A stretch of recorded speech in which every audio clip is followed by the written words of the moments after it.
He's about to get some rest. Not if the children that you're kidnapping can't get any rest. Not if families who are getting murdered can't get any rest. Mitch! He's in there nursing his little broken arm. He should have broke his little raggedy neck. If we can't get no rest because of you, you won't get no rest because of us. Well, this ridiculous video is still raising eyebrows. Senate Majority Leader Mitch McConnell harassed by death threats outside his home in the middle of the night. In a tweet, Louisville Mayor Greg Fisher responding, "I stand with those calling on the Senate Majority Leader to return to D.C. and protect our families from more death. Our people deserve that." Kentucky Governor Matt Bevin is firing back. He joins us right now with more. Governor Bevin, happy to have you on this morning. So you didn't exactly agree with the Louisville mayor.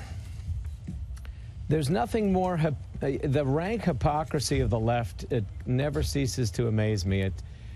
Calling for Senator McConnell to address death while standing outside his home and calling for his death. You were kind enough to play some of the more scrubbable portions of that video.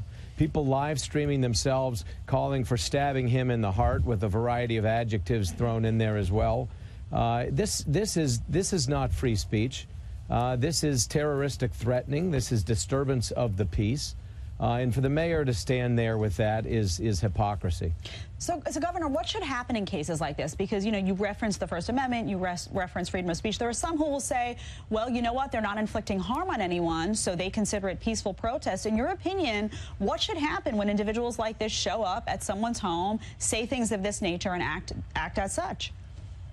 Let me answer your question in a second, but think about this. The very same people who make the claim that you just did, which is a fair one, it would seem to make, were the very same people who said that a group of Catholic school kids wearing red hats were somehow threatening people and that were somehow needing to be removed because they were invoking fear in people and causing harm to people by simply standing there with hats on. The hypocrisy is ridiculous. Here's what I think. We have rules that exist about disturbing the peace and about terroristic threatening. They are almost everywhere fairly general in nature, which means there is latitude given to law enforcement officers as to how to enforce that. Middle of the night, calling for someone's death, screaming and yelling, that is the type of thing there should be no tolerance for. There is the ability to peacefully protest with signs. You could do it other times of day. You could do it outside of people's places of business. But we have become remarkably uncivil, and it's being exacerbated by the hypocrisy coming from those on the left.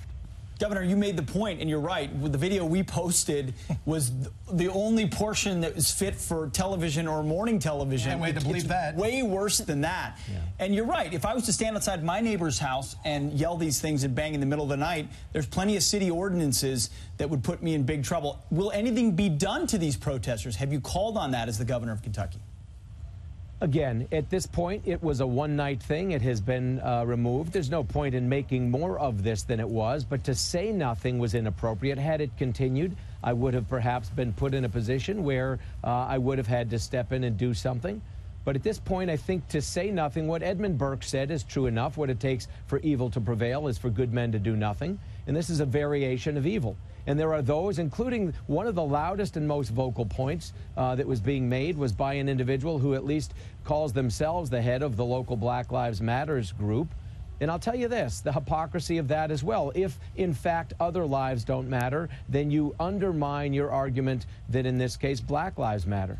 In order for Black lives to matter, and I agree absolutely that they do, that all lives must matter. You can't pick and choose. You don't get to have it one way and not the other. And I think this lack of civility is important. And again, I'll say one other thing, too. Shifting gears slightly, but pointing out this hypocrisy. Literally in the state of New York, the same governor and the same legislature celebrate the fact that you can now no longer declaw a cat because of the unusual punishment and pain that inflicts. But the very same people will stand there in the same assembly and cheer and applaud in light buildings over the killing of a child at birth.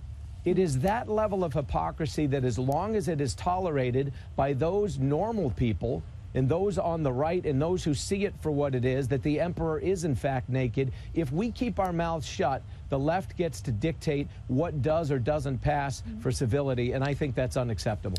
Bingo. Well said. Governor Matt Bevin, thank you very much for your time on this Sunday. We appreciate it. Thank you.